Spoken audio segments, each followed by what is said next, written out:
Amigos, muy buenas noches. Como siempre, un gusto poder saludarles. Bienvenidos entre todos. En esta ocasión estaremos hablando de la organización del proceso electoral 2016-2017. Así que, muy buenas noches. Comenzamos.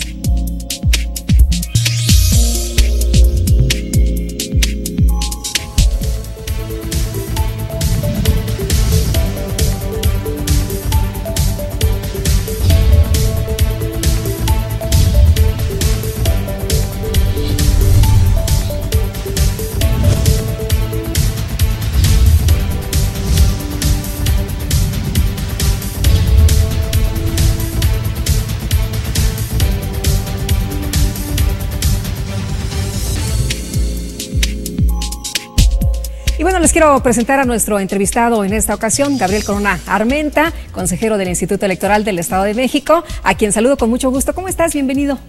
Muy bien, muchas gracias. Buenas noches. Buenas noches. Oye, y bueno, es una de las de los momentos importantes dentro de este proceso al que van a acudir todos los mexiquenses el 4 de junio para conocer precisamente en qué etapa estamos, en qué momento se está de esta organización, de este proceso electoral.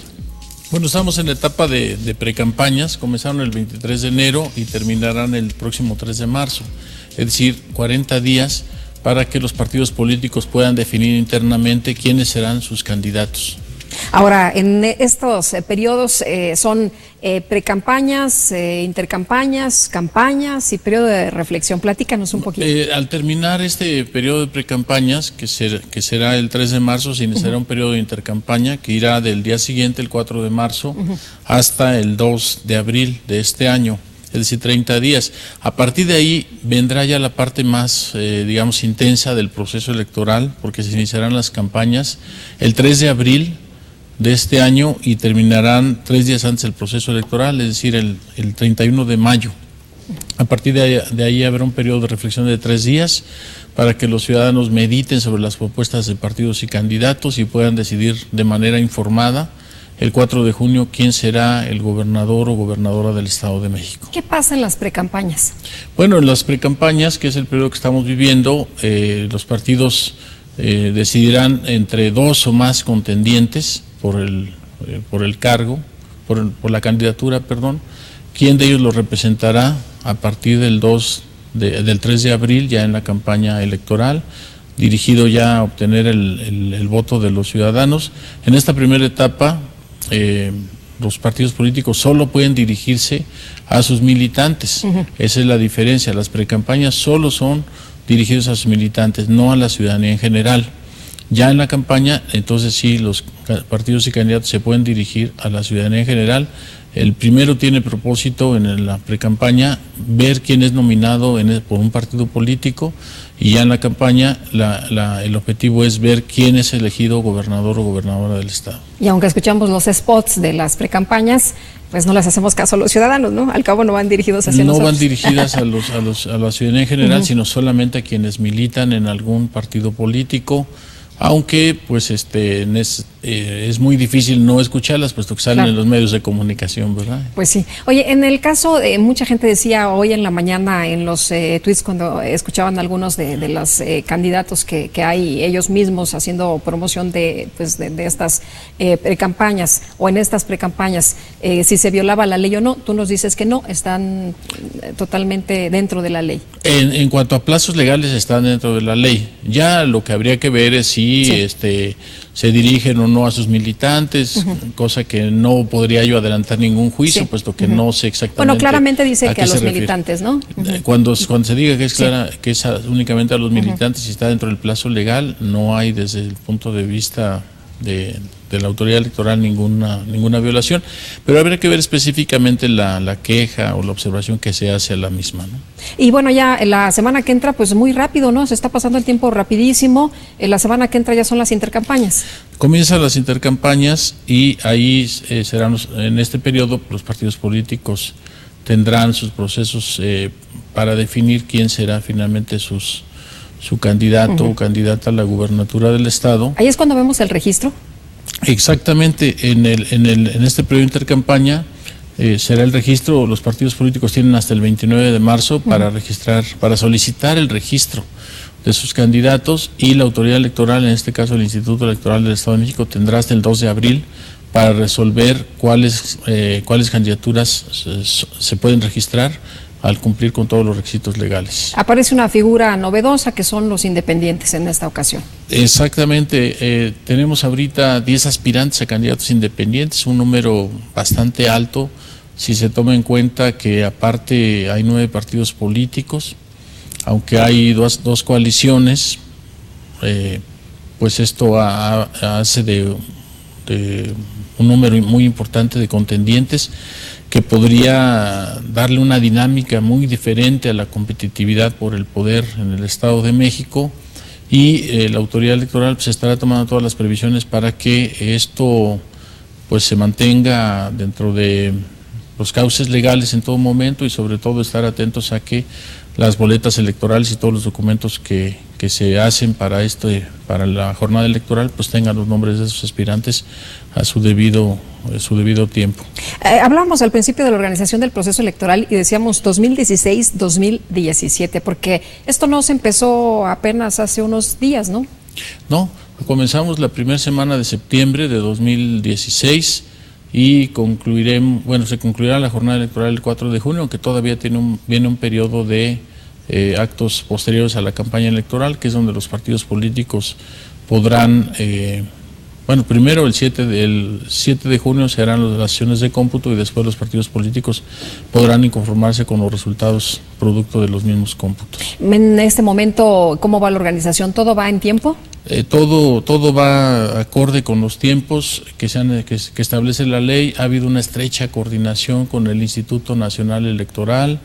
Hemos tenido frecuentes reuniones, tanto consejeros electorales como directivos, con autoridades nacionales electorales, y esto orientado siempre a garantizar la mayor certeza en la organización del proceso electoral y cumplir en todo momento con lo que la ley marca para la organización de este proceso electoral. Ahora, no es la primera vez que ustedes ya tienen este trabajo con el INE. Ya las elecciones pasadas ya tuvieron un ejercicio, ¿no? Sí, fue un ejercicio para la elección de ayuntamientos y de diputados. Esta será la primera ocasión en que haya esta colaboración para la elección de gobernador del estado, y desde luego, aunque ya hay una experiencia previa, pues el hecho de que sea una elección diferente tiene retos diferentes, complicaciones que no conocíamos, pero estamos en todo momento trabajando para que estas no nos rebasen y podamos ofrecer a la ciudadanía del Estado de México una elección ejemplar. Muy bien, pues vamos a las breves, si te parece, y seguimos platicando de este proceso. Vamos a escuchar y vamos a informarnos de lo más relevante de las actividades en el Instituto Electoral del Estado de México.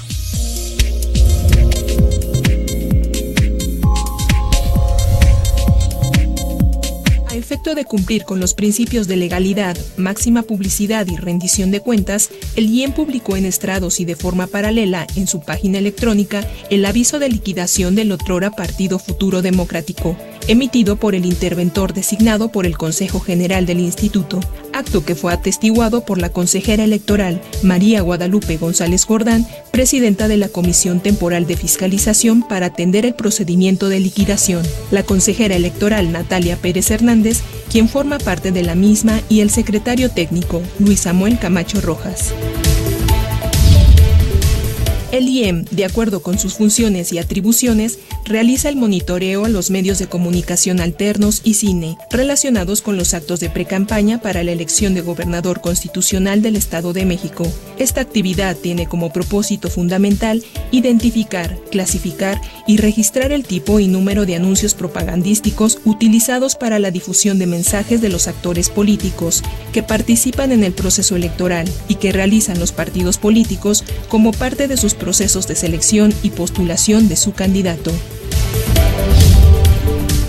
Con base en los lineamientos operativos del Programa de Resultados Electorales Preliminares, PREP, el Instituto Electoral del Estado de México convoca a los ciudadanos residentes en el Estado de México que deseen participar en el proceso electoral de gobernador constitucional del Estado de México 2016-2017 para ocupar puestos eventuales operativos como capturistas de datos, digitalizadores o verificadores en alguna de las 45 juntas distritales del IEM. La convocatoria la puedes consultar en www.ieem.org.mx.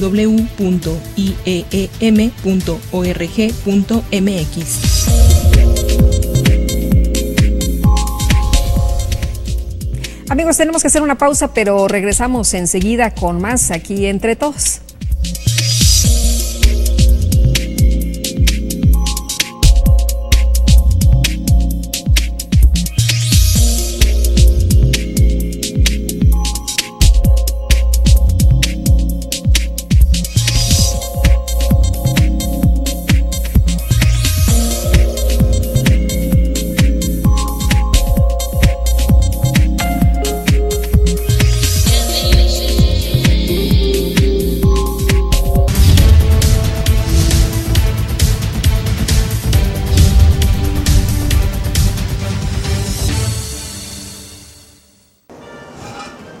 No extraño a mi gente.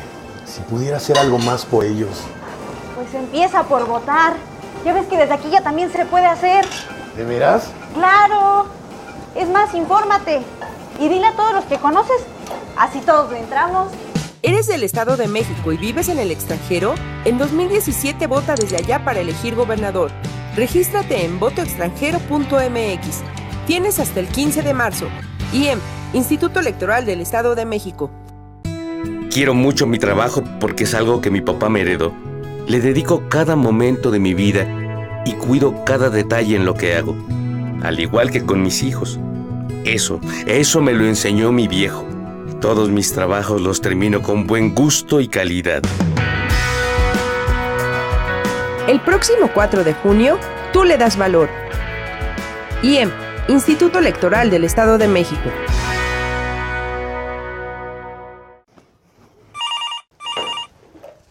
¿Cómo está, ma? Mijo, dile a tu tío Chucho, a tu tío Juan, a doña Chávez, a don Benito y a su esposa, a la amiga de Beto y a todos los que veas que ya pueden votar desde allá. Si tienes familiares en el extranjero, avísales que en las próximas elecciones en el Estado de México ya podrán votar. Diles que se registren en votoextranjero.mx. Tienen hasta el 15 de marzo. IEM, Instituto Electoral del Estado de México.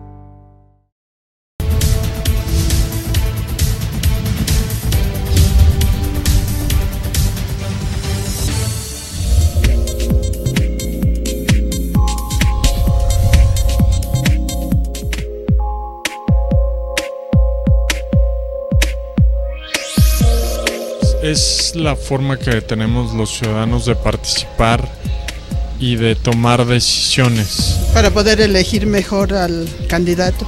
Porque es muy importante para saber quiénes son las personas que votan y nosotros como personas saber a quiénes estamos votando. Es una obligación de la gente estar al pendiente, ¿no? Que siga el desarrollo de la votación para que su voto le dé validez, ¿no?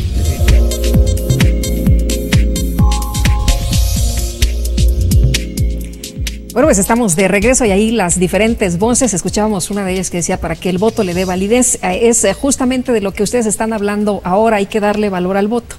Por supuesto, el voto es una invención extraordinaria de la humanidad para que a través de su emisión se pueda contribuir a la formación de gobiernos y de representación política a través de vías pacíficas, algo que no ocurría antes.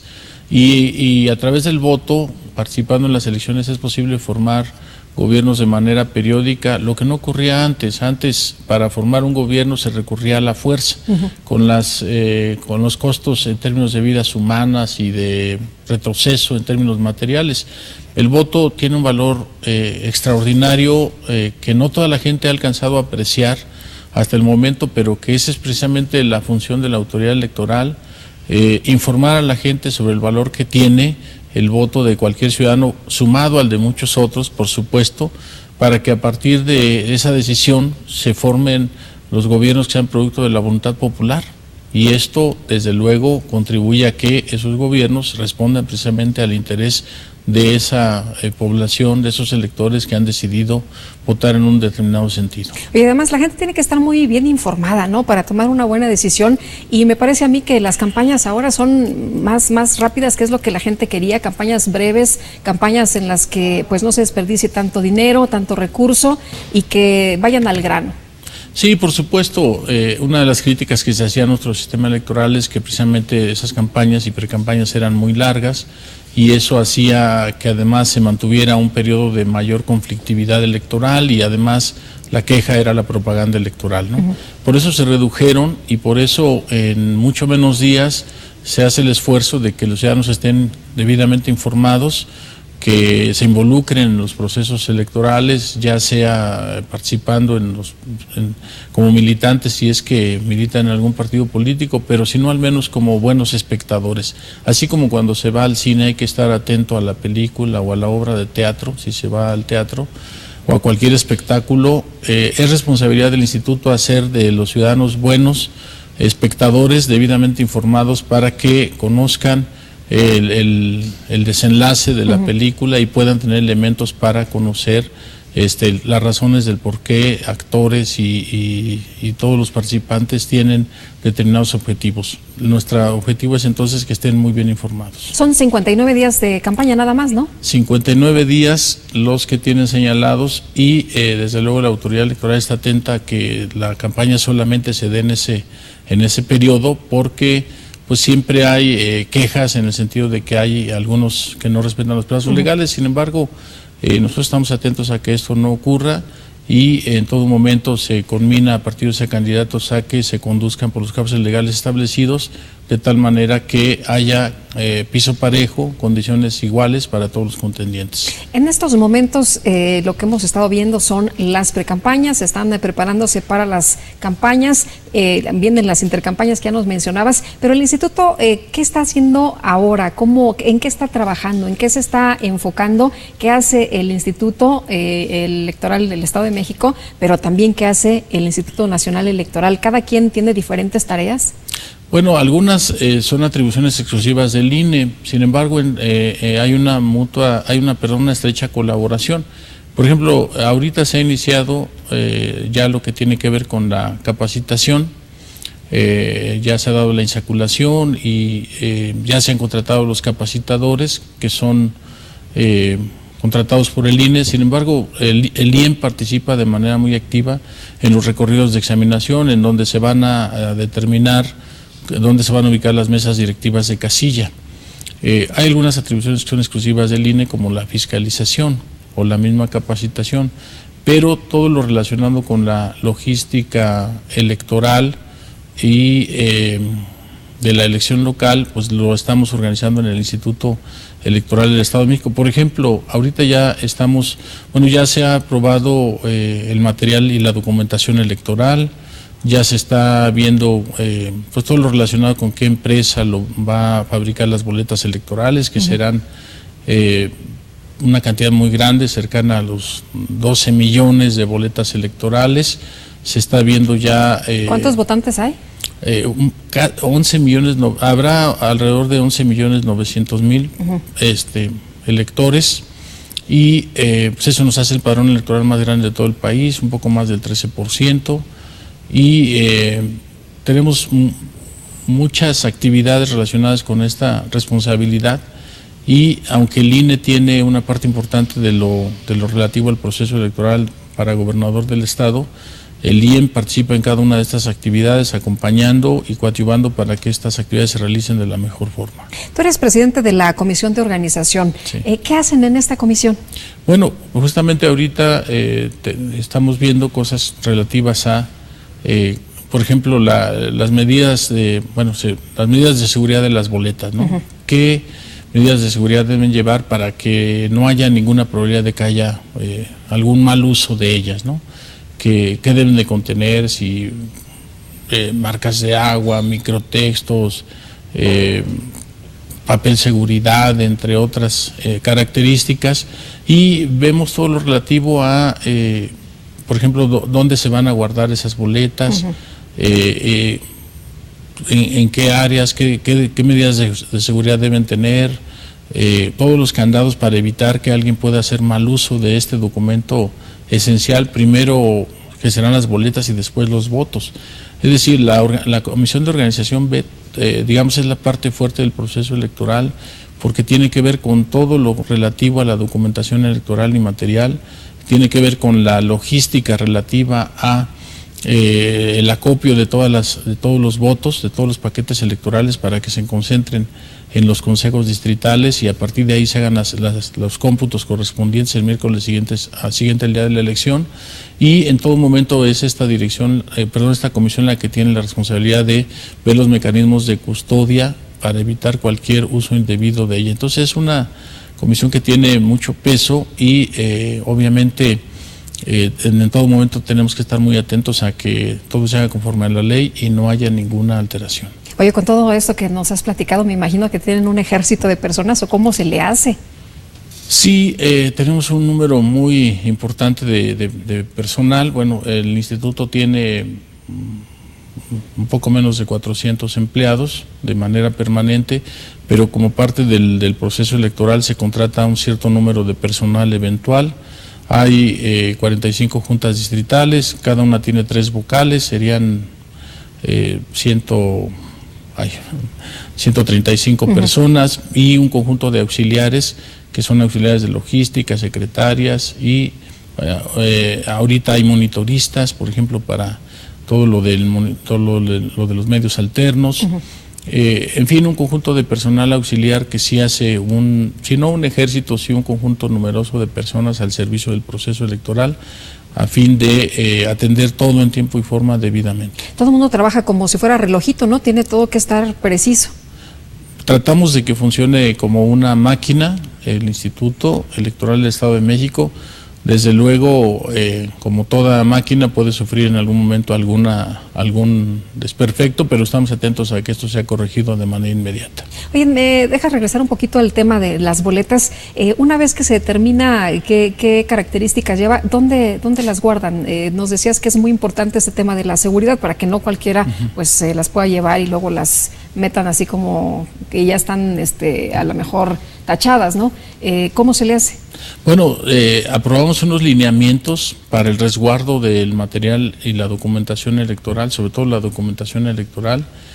Se definen espacios físicos que tengan condiciones de seguridad, que sus puertas, sus ventanas no puedan ser violadas o violentadas, que no estén hechas con materiales frágiles, que no haya humedades, que no cualquiera tenga acceso a esos espacios, solamente tendrá llave el vocal de ejecutivo y el vocal de organización, siempre con presencia de los partidos políticos acreditados, de tal manera que nadie pueda tomar decisiones unipersonales, siempre sean los órganos colegiados los que decidan al respecto, de tal manera que en ningún momento esté en riesgo la integridad de un solo voto, para ofrecer a la ciudadanía la certeza de que sus votos son bien contados en todo momento. ¿Crees que la gente está ahora tiene más confianza en el instituto, tiene más confianza en este tipo de procesos? ¿Eso ya es un tema como superado? Bueno, mentiría si dijera que hay una enorme confianza en los órganos electorales. La encuesta nacional de cultura cívica o el informe País sobre la calidad de la ciudadanía hablan de que en general la credibilidad y la confianza en las instituciones públicas en México es realmente baja y los órganos electorales, INE o IEM, no escapan a esta realidad, pero lo que sí debo decir con toda contundencia es que estamos trabajando desde el Consejo General para que esos niveles de confianza aumenten, pero esto solamente se puede lograr no a partir de lo que uno diga, sino de lo que se haga. Y en ese sentido el órgano electoral está trabajando con hechos para demostrar que estos resultados electorales que tendrán el 7 de junio y los días subsecuentes serán únicamente el producto de la voluntad popular y no de ninguna manipulación o injerencia indebida. Muy bien, pues vamos a continuar con este tema, pero antes vamos al comentario.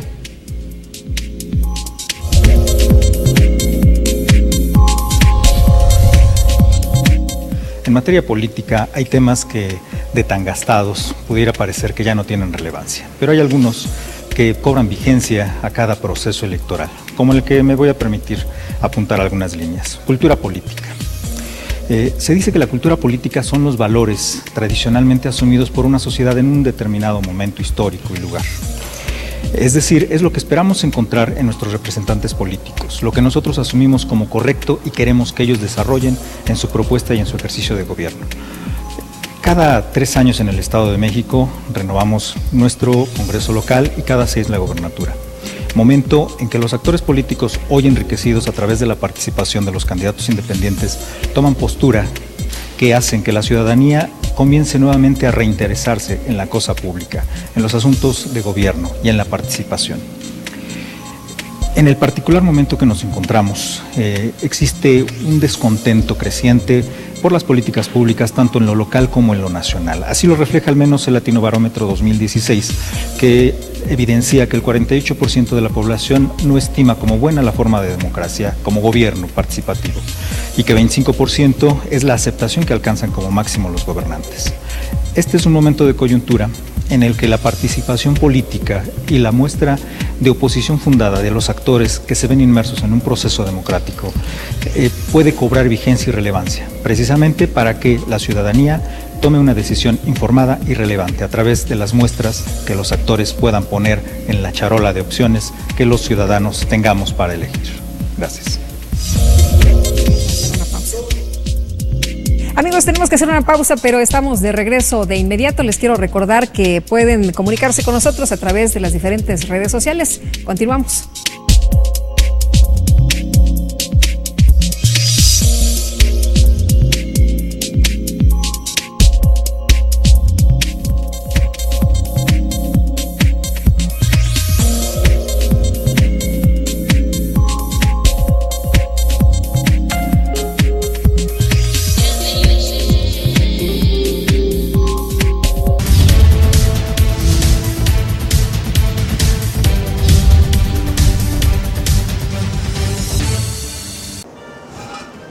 No extraño a mi gente.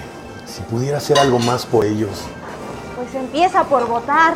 Ya ves que desde aquí ya también se puede hacer. ¿De veras? ¡Claro! Es más, infórmate. Y dile a todos los que conoces. Así todos le entramos. ¿Eres del Estado de México y vives en el extranjero? En 2017 vota desde allá para elegir gobernador. Regístrate en votoextranjero.mx. Tienes hasta el 15 de marzo. IEM, Instituto Electoral del Estado de México.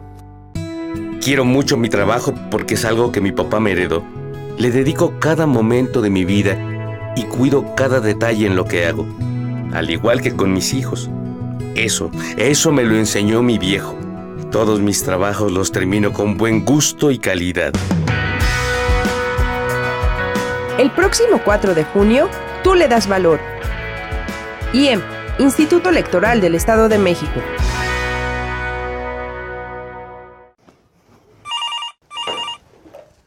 ¿Cómo está, ma?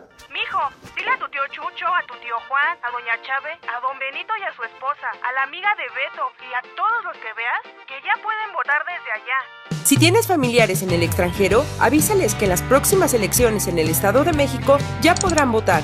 Diles que se registren en votoextranjero.mx. Tienen hasta el 15 de marzo.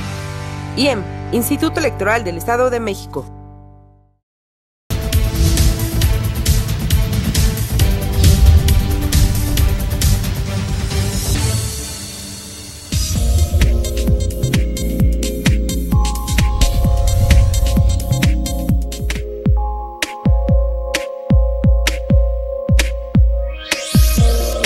Para una toma de decisiones a la hora de votar y estar consciente en quién realmente vas a elegir para tu candidatura de tu municipio o incluso de tu estado. Porque primero debemos de conocer cuáles son, se podría decir que lo que nos ofrece, ¿no?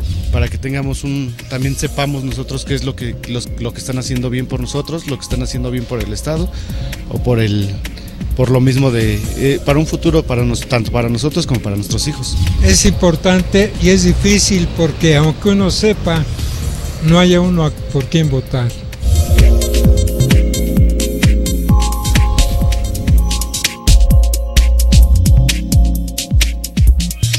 Bueno, pues ahí su voz, que siempre es muy enriquecedora en este espacio, y por supuesto la participación a través de las redes sociales, que también enriquecen este tipo de intercambios de opiniones de pues en estos temas, ¿no? De muchas situaciones que se están viendo en estos momentos, temas interesantes en los que usted tiene que participar sin duda alguna, como ya vimos a las personas que pues estaban platicando hace unos momentos de lo relevante que es sin duda su participación y luego la decisión. Consejero, es una elección estatal, sin embargo tiene atención a nivel nacional. ¿Cómo se sienten en el Instituto Electoral del Estado de México? ¿No se sienten muy presionados? Porque pues básicamente todas las luces, todas están atentas aquí a lo que sucede en el Estado de México.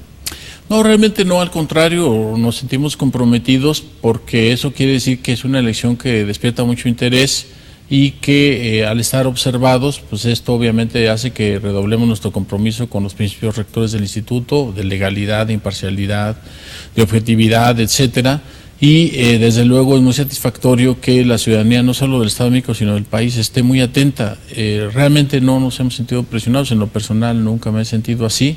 Al contrario, más comprometido y mucho más obligado a cumplir con el deber para el que jure el cargo. Muy bien, y bueno, pues en el tema de las novedades que hay en esta elección está el voto de los mexicanos en el extranjero. Sí, es una novedad que realmente se ha constituido en un reto formidable. El 22 de septiembre de 2016, cuando se creó la comisión especial para el voto de mexiquenses que radiquen en el extranjero, cuya presidencia me otorgó el Consejo General, nunca se pensó que sería tan complicado, que sería un trabajo tan cuesta arriba, porque en ese momento el contexto en los Estados Unidos era muy diferente, que es donde reside el 97.5% de los mexiquenses aproximadamente que radican en el extranjero. Y se pensaba que pues sería una tarea relativamente sencilla. Sin embargo, los resultados del 8 de noviembre del año pasado y para la presidencia de los Estados Unidos y sobre todo a partir del 20 de enero de este año han cambiado de una manera radical el panorama político electoral en los Estados Unidos.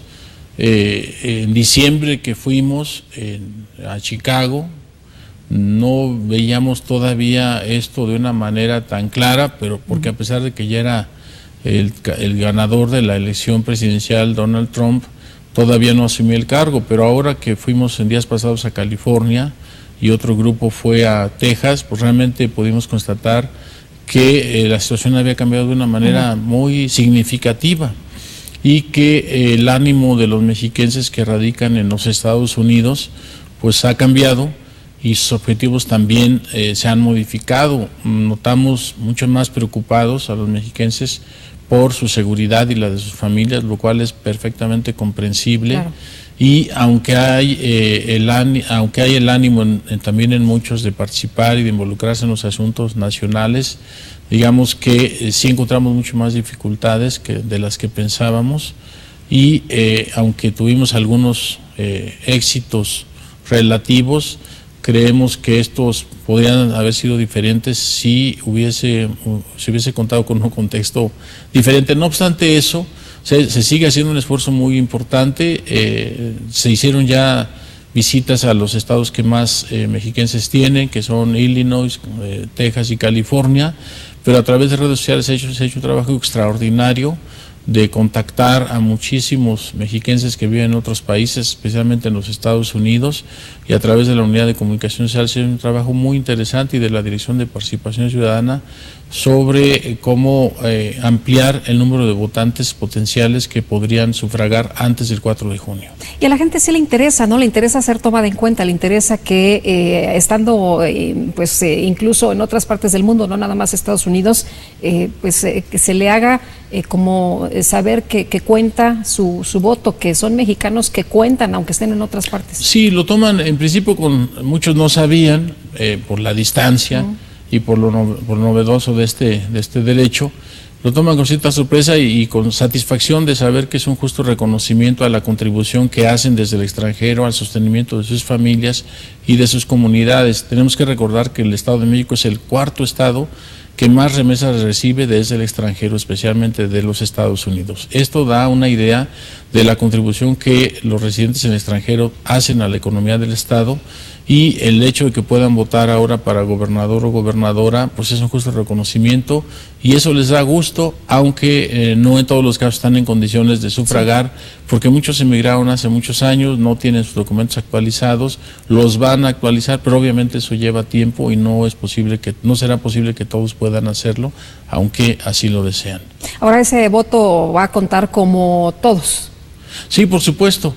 Por supuesto, el voto desde el extranjero, la única diferencia es que la boleta dirá voto desde el extranjero, y hay algunas diferencias. Por ejemplo, no se emitirá el 4 de junio, porque obviamente que al estar algunos mexiquenses en África, en Asia, en Oceanía, en Estados Unidos, tendrá que ser emitido desde antes. Por eso se les enviará un paquete electoral postal entre el 15 y el 20 de abril, y tendrán que devolverlo al menos una semana antes de la jornada electoral, para que pueda llegar a territorio nacional, porque de algunos lugares muy distantes, aunque contratemos una empresa muy eficaz, de todas maneras se lleva su tiempo, y ese sobrevoto tendrá que llegar a esta ciudad capital de Toluca al menos 24 horas antes de la jornada electoral, es decir, el 3 de junio antes de las 8 de la mañana, para que pueda ser contado. Sí. Y sumado al de millones de mexiquenses que votarán desde el territorio estatal. ¿Dónde van a votar los mexiquenses? ¿Dónde han votado usualmente? ¿Ha habido algunos cambios? ¿Cómo se da esta información de las urnas? Bueno, en el territorio estatal habrá 18.701 casillas distribuidas en todo el territorio estatal. Por supuesto, en algunos municipios de más alta concentración, como Ecatepec, como Nezahualcóyotl, como Naucalpan, como Toluca, Metepec, obviamente habrá mucho más casillas de los municipios pequeños y rurales como Zacazonapan, San Antonio la Isla, etcétera. Y eso, es natural, porque las casillas están en función del número de electores, pero en todos los casos se pondrá la misma atención, partiendo del hecho de que todos los votos emitidos valen exactamente lo mismo, y tenemos la responsabilidad de cuidar en todo momento la integridad de este voto y que sea debidamente contado. ¿Cómo va a ser este tema del PREP? Bueno, este es un mecanismo, un instrumento que se ha utilizado ya desde hace varios años y que tiene como propósito que la ciudadanía conozca desde la noche misma de la elección cuál es la tendencia electoral de esa jornada. Son resultados preliminares, así habrá que tomarlo, no se podrá a partir de ahí definir quién es el ganador. Esta definición será hasta el miércoles siguiente al día de la elección, donde se harán las sesiones de cómputo distrital, a partir de lo cual ya se podrá saber con mucho más exactitud quién sería el eventual ganador. Y digo eventual ganador porque eso todavía lleva un proceso, porque habrá quien se inconforme con esos resultados de las sesiones de cómputo, y habrá de pasar todavía un tiempo para que se pueda declarar la validez de la elección por parte del Consejo General del Instituto Electoral del Estado de México. Pues vamos a seguir platicando de este tema de la organización, y por lo pronto vamos a esta sección de cultura.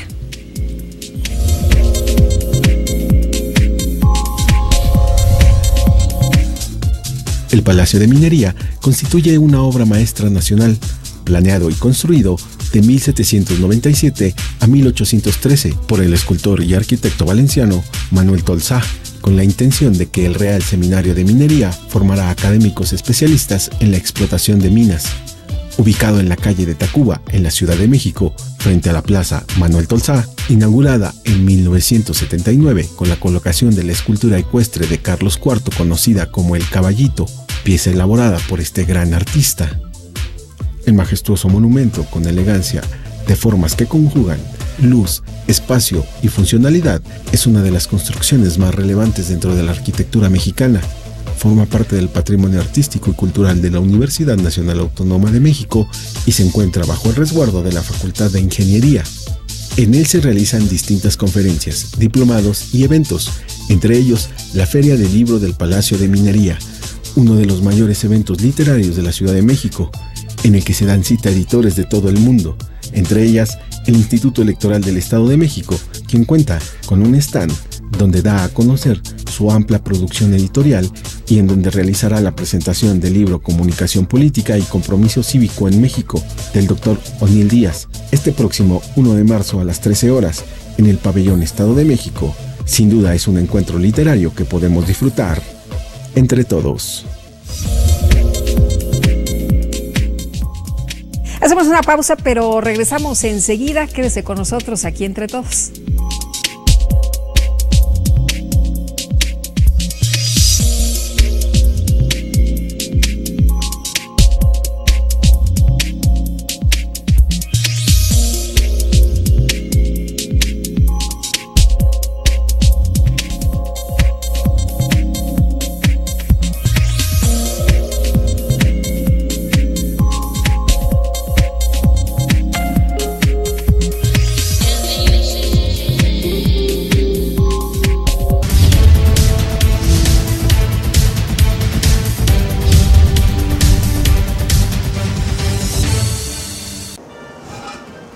Extraño a mi gente.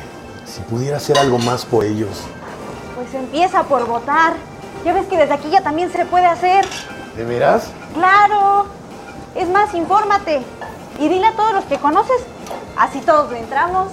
¿Eres del Estado de México y vives en el extranjero? En 2017 vota desde allá para elegir gobernador. Regístrate en votoextranjero.mx. Tienes hasta el 15 de marzo. IEM, Instituto Electoral del Estado de México. Quiero mucho mi trabajo porque es algo que mi papá me heredó. Le dedico cada momento de mi vida y cuido cada detalle en lo que hago, al igual que con mis hijos. Eso me lo enseñó mi viejo. Todos mis trabajos los termino con buen gusto y calidad. El próximo 4 de junio, tú le das valor. IEM, Instituto Electoral del Estado de México.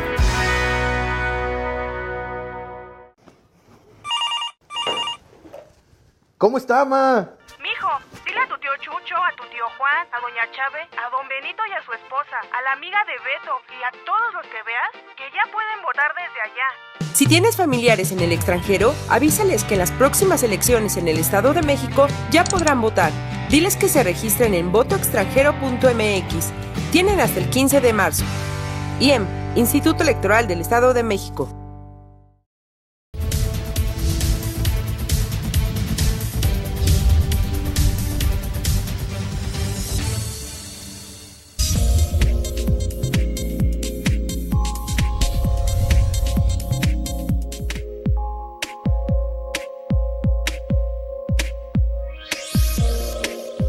Que nada para saber a quién vamos a elegir, ¿no? Para tener varias opciones y así saber elegir a cuál de todos. Es muy importante porque debido a nuestras decisiones es como se puede efectuar una buena votación, o en este caso las buenas decisiones van a depender ya de nosotros mismos. Lo que pasa es que necesitamos transparencia y la transparencia nos da certidumbre de cómo va funcionando aquí la maquinaria política. Porque son las autoridades que nos van a representar en el futuro. Y también es pensarlo, meditarlo y poder ejercer libremente como se debe.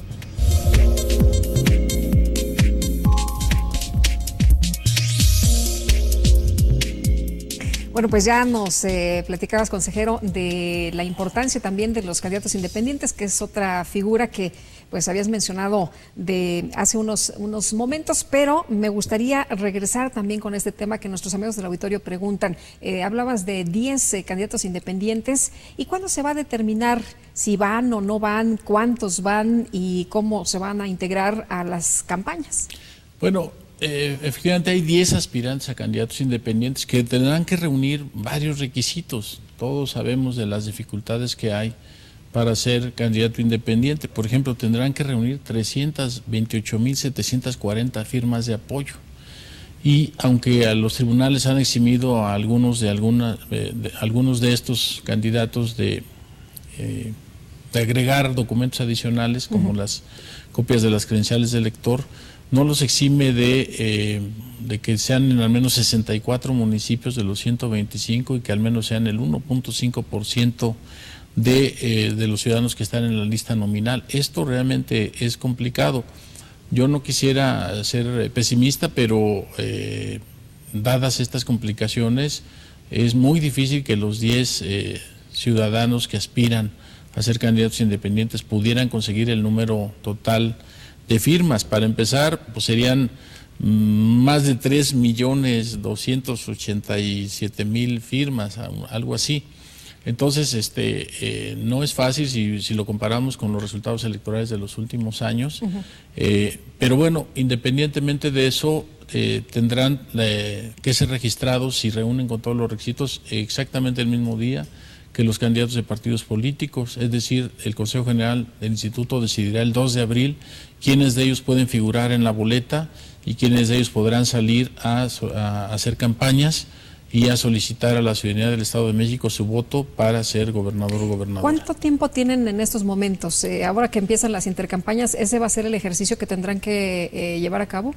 No, ellos ya comenzaron desde el déjame recordar exactamente, desde el 15 de enero, si mal no recuerdo, comenzaron ya su periodo para recabar las firmas, se les dieron 60 días y durante ese tiempo tendrán que conseguirlas. A partir de ahí el instituto hará una revisión cuidadosa de estas firmas. De que no sean inventadas, de que sí, de que todo esté conforme a lo que señalan los reglamentos, lo que señala la ley, y a partir de ahí se decidirá si cuentan con el respaldo popular para pasar de aspirantes a candidatos independientes. Y ese procedimiento, desde luego, no es nada sencillo. Tengamos en cuenta que a algunos candidatos los tribunales los han eximido de la responsabilidad, por ejemplo, de capturar todos esos apoyos, todas esas personas que los apoyan. Entonces, capturar más de 328,000 nombres no es sencillo. El instituto tendrá que dotarse de un número de personal suficiente para que le ayude en esta actividad de apoyo al registro de candidatos independientes y desde luego los tiempos son muy breves y esto obviamente obligará al instituto a redoblar esfuerzos y a trabajar 24 horas prácticamente para que se pueda decidir si se cumple o no con esos requisitos establecidos en la ley. En materia de organización, nos decías, todo está como maquinaria, todo está trabajando como relojito. Se van a estar revisando todos los materiales, se va a estar revisando todo lo de las mamparas, todo este material, en lo que transcurre este tiempo, en lo que se revisa, en lo que pasa todo este tema de los independientes, de los registros, ¿ustedes lo siguen haciendo, lo siguen elaborando? Bueno, todo ese material ya está aprobado, ya está definido sus características en coordinación con el Instituto Nacional Electoral. Ahorita viene la etapa que tiene que ver con la licitación de qué empresa lo hará, si es alguna empresa privada en territorio estatal o fuera del territorio estatal. Y a partir de que haya definición de candidatos, es decir, a partir del 2 de abril, sabremos ya, porque se tiene que anotar qué partido o qué coalición de partidos y qué candidato los representa. Hasta entonces estaremos en condiciones ya de imprimir las boletas electorales, es decir, el 3 de abril se iniciará la producción de la documentación electoral y esto obviamente llevará algunos días, algunas semanas, tiempo durante el cual estaremos atentos a que no haya ningún error y atentos también a que todo se lleve conforme a los procedimientos establecidos. Hay un procedimiento de supervisión para la producción del material y la documentación electoral. La empresa da todas las medidas de seguridad, se impide el acceso de cualquier persona, toda persona que ingrese deberá estar debidamente acreditado, todos los procesos de producción están bajo las más estrictas medidas de seguridad, de tal manera que no se dé ningún elemento para dudar de que las boletas electorales que estarán siendo cruzadas por los ciudadanos el día de la jornada electoral y en el caso del voto desde el extranjero desde antes, serán las que tienen todas las medidas de seguridad que han sido definidas en la Comisión de Organización y en el Consejo General.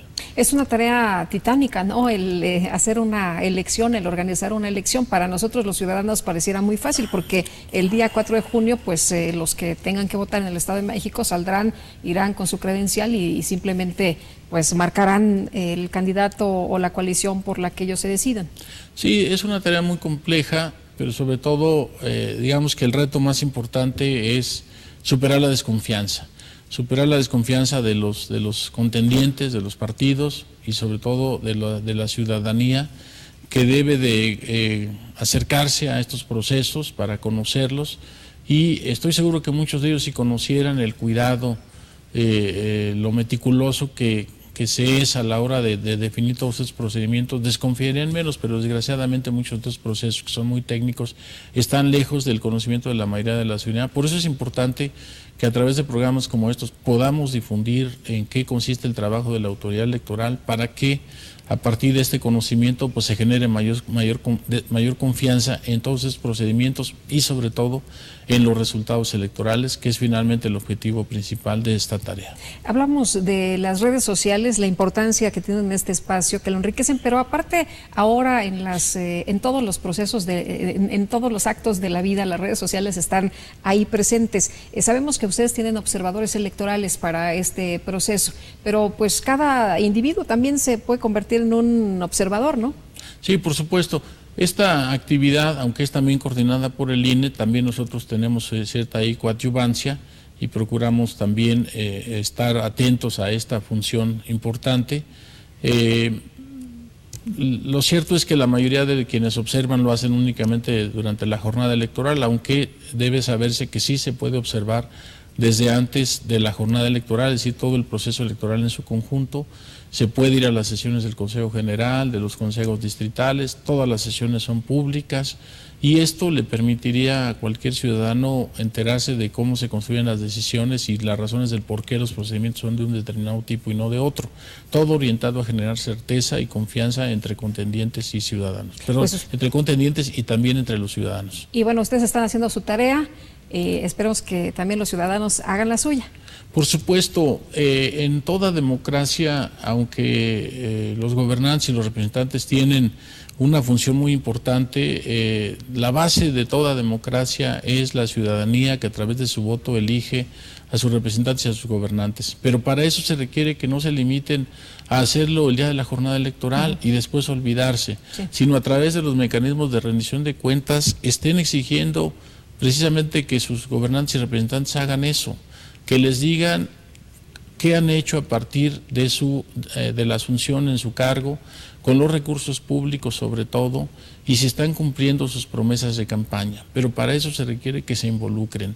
De otra manera, no hay mayor presión social sobre gobernantes y representantes para que cumplan con sus ofertas de campaña y para que transparenten el ejercicio de los recursos públicos. Hoy para los mexiquenses que van a votar en el extranjero, ¿todavía hay chance de registrarse? Sí, por supuesto, esto es bien importante. Hasta el 15 de marzo estará abierta la lista nominal de electores residentes en el extranjero para que todos los que tengan su credencial para votar actualizada se puedan inscribir en unos cuantos minutos y de esa manera podamos enviarles su paquete electoral postal y puedan reenviar a México su sobrevoto, donde estará expresada su voluntad individual para ser sumada a la de muchos otros mexiquenses y que esto tenga efecto sobre los resultados electorales. Consejero, muchas gracias por platicar con nosotros como siempre. Al contrario, muchas gracias a ti por invitarme a este programa y a la ciudadanía por su atención. Bueno, pues hemos concluido este programa. Ya sabe usted que hay muchos otros temas también importantes que vamos a estar abordando aquí, pero este es Entre Todos, ya lo sabe usted. Muchas gracias por habernos acompañado, que tengan muy buena semana, muy buena noche, que la pasen muy bien.